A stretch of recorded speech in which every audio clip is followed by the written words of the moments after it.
Honda, Mitsubishi dengan Audi. Bagai langit dan bumi.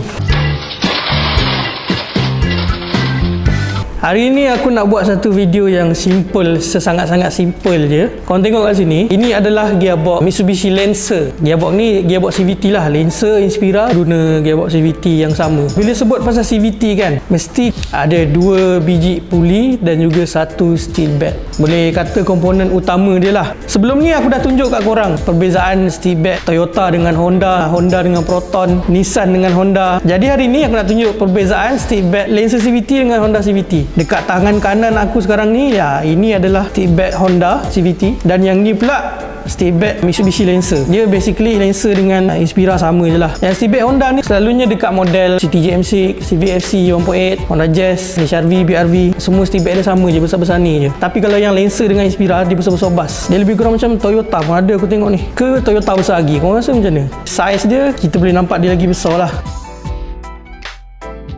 Dari sudut ketebalan dia pula, of course lah, Lancer punya lagi tebal. Adakah dia besar, adakah dia tebal, dia tak boleh putus. Pastinya CVT tetap akan putus. Kecuali kalau dia CVT Audi. Ini adalah steel bed CVT Audi lah. Kau tengoklah perbezaan dia.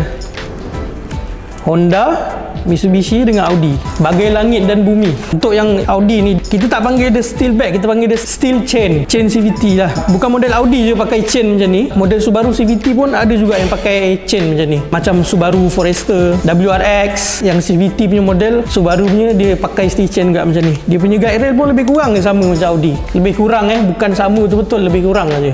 So, itu sajalah sedikit perkongsian yang agak simple aku nak share. Cuma masalah gearbox Lancer CVT ni, dia problem dekat puli lah. Dia pressure loose dekat puli.